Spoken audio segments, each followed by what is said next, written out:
یعنی یوں عرض کروں، کوئی کہتا ہے کوئی شان صدیق اکبر، شان صحابہ گھٹانے کی کوشش کر رہا ہے، اور کوئی شان اہل بیت کو گھٹانے کی کوشش کر رہا ہے، مگر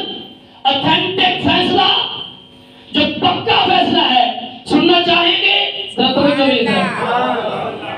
اتھینٹک فیصلہ، علماء بیٹھے ہیں، سبقت لسانی ہو جائے تو رب کی بارگاہ سے میں معافی طلب کرتا ہوں، مگر کھلی اجازت سے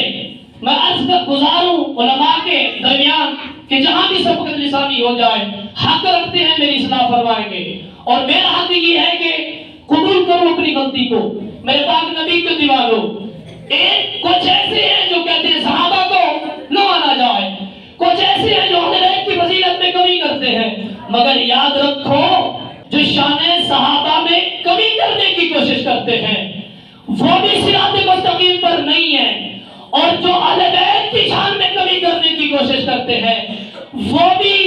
صراط مستقیم یعنی سیدھے راستے پر نہیں ہے۔ تو آپ بتاؤ سیدھے راستے پر کون ہوگا؟ ذرا فیصلہ سنیے گا، پسند آئے تو سبحان اللہ کہیے گا، ورنہ چپ کر کے یہ راستہ ہے نکل جائیے گا۔ میرے پاک نبی کے دیوانوں، صراط مستقیم پر وہ بندہ ہے جو اللہ کو بھی مانے اور اللہ کے نبی کو بھی مانے، اور جناب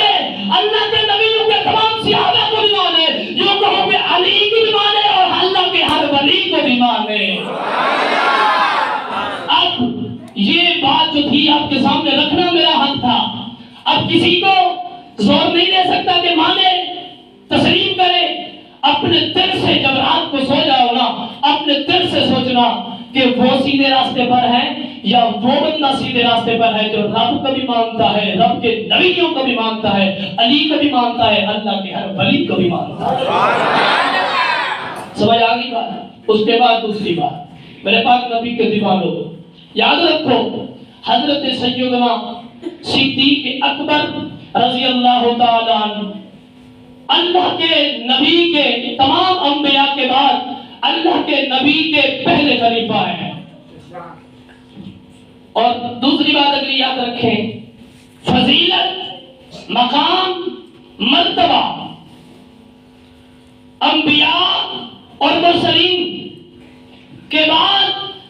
اللہ نے جتنی مخلوق پیدا فرمائی ہے، تمام مخلوق کے اندر سب سے بلند اور بڑے مرتبے والا اور فضیلت والا اگر کوئی ہے تو میرے پاک نبی کا یار غار مصطفیٰ ہے، سیدنا صدیق اکبر ہے۔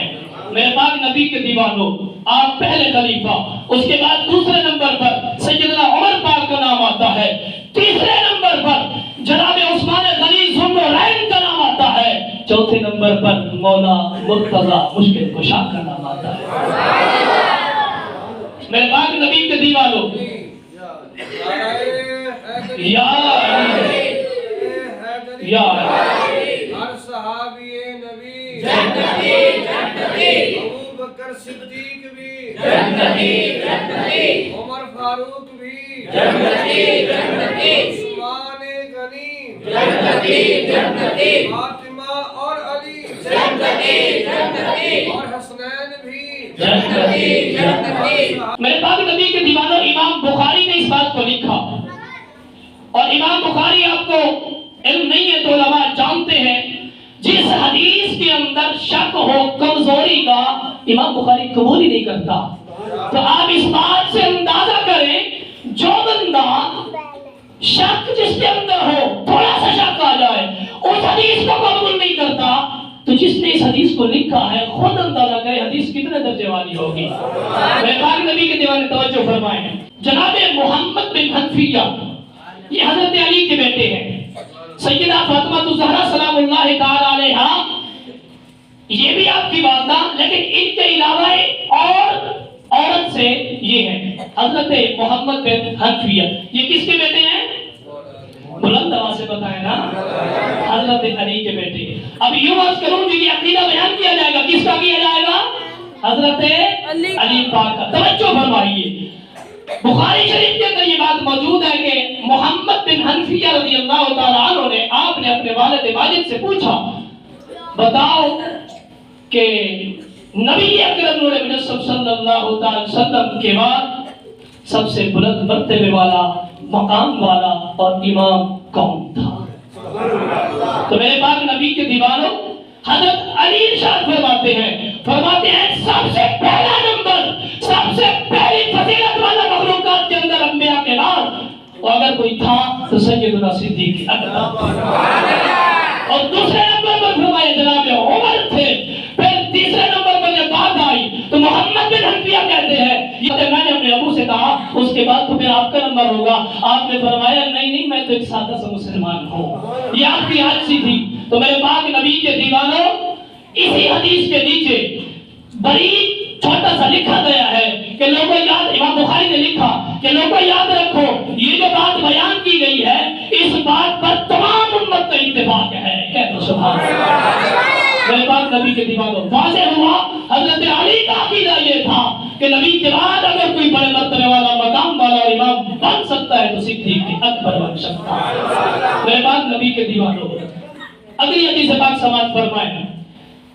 نبی اکرم نور رسول صلی اللہ علیہ وسلم سے حضور فرماتے ہیں لا ينبغي لقوم فيهم ابو بکر ان يؤمهم غيره، آپ فرماتے ہیں توجہ میری طرف رکھیں، آپ فرماتے ہیں کہ جس قوم کے اندر، جن لوگوں کے اندر جناب سیدنا صدیق اکبر موجود ہو، ان لوگوں کو یہ بات اجازت نہیں دیتی کہ صدیق کے ہوتے ہوئے کسی اور کو امام بنا دے۔ میرے پاک نبی کے غلاموں، حضور علیہ الصلوۃ والسلام جب مرض وفات میں تھے اس وقت آپ نے حضرت عائشہ الصدیقہ رضی اللہ تعالیٰ عنہ سے ارشاد فرمایا کہ طبیعت ناساز ہے، اور حضرت سیدنا ابوبکر صدیق رضی اللہ تعالیٰ عنہ کی طرف پیغام بھجوا دے کہ سرکار حکم فرما رہے ہیں میں نہیں آؤں گا، آپ نے لوگوں کی امامت کرنی ہے۔ یہ حدیث پاک آپ سنتے بھی ہیں۔ تو میرے پاک نبی کے دیوانوں، حضرت عائشہ الصدیقہ رضی اللہ تعالیٰ عنہ ارشاد فرماتی ہے، عرض کرتی ہیں کہ حضور ہمارے والد محترم جناب سیدنا صدیق اکبر نرم دل کے مالک ہیں، نماز نہیں پڑھا سکیں گے آپ کے مصلی امامت پر، کوئی عام بات تو نہیں ہے بھائی، یہ مصلی امامت کوئی چھوٹی بات نہیں ہے، تو حضور کو نہیں پڑھا سکیں گے۔ سرکار نے فرمایا کہ انہیں حکم دو کہ وہ نماز پڑھائیں۔ دوسری مرتبہ پھر کہا گیا، عرض کی گئی حضور نہیں پڑھا سکیں گے۔ سرکار نے فرمایا میں نے کہہ تو دیا ہے، جو میں نے کہہ دیا ہے وہی کرنا ہے۔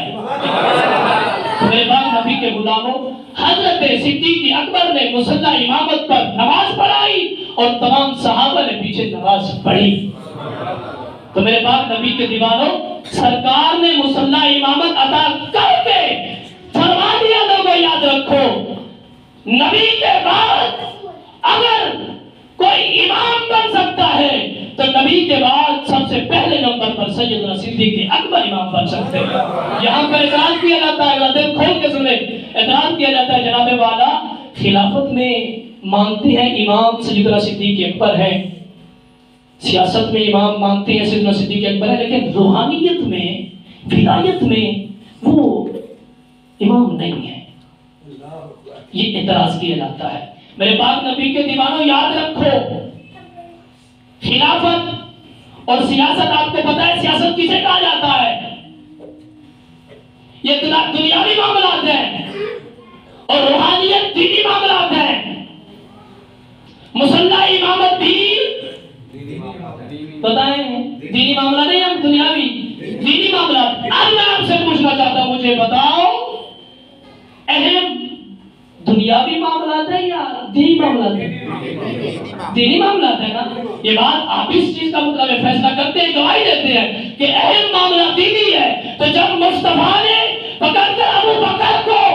دینی معاملات کے اندر امام بنا دیا ہے تو ماننا پڑے گا سیدنا صدیق اکبر دنیاوی معاملات میں خود بخود امام بن گئے ہیں۔ میرے پاک نبی کے دیوانوں، یہاں تک یہ مسئلہ آپ نے یاد رکھنا ہے، سب سے پہلا نمبر، سب سے بڑی فضیلت سیدنا ابوبکر صدیق کی ہے، اور یہ اگلی بات جس کے لیے آپ کو بلایا گیا، محنت کی گئی آپ کی بڑی مہربانی، دل خوش کر دیا آپ لوگوں نے، آپ ایک فقیر کی کال پر آپ عزت کرتے ہوئے، قدر کرتے ہوئے یہاں پہنچے ہیں۔ یاد رکھیں پہلا نمبر سیدنا ابوبکر صدیق کا، فضیلت والے سیدنا ابوبکر صدیق ہے، لیکن یاد رکھیں ہم جس طرح اللہ کو مانتے ہیں اسی اللہ کے نبی کو بھی مانتے ہیں، جناب علی کو بھی مانتے ہیں، اللہ کے نبی کو۔ ٹھیک ہے، یاد رکھیں یہ سرکار نے روکا ہے کہ صحابہ کے اندر آپس میں، صحابہ کے اندر جو معاملات ہوئے ہیں، کسی مومن کو اس بات کی اجازت نہیں ہے کہ صحابہ کے معاملات کے اندر دخل اندازی دے، بات کرے، بالکل اجازت نہیں ہے۔ جو بندہ صحابہ کی شان کو گھٹائے آپ کے سامنے، غیرت کرنی چاہیے یار، صحابہ کی شان کو گھٹائے یا اہل بیت کی شان کو گھٹائے تو اسے کہہ دو یار اگر تمہیں ان کا حیا نہیں آتا تو رسول اللہ کی نسبت کا حیا کرو،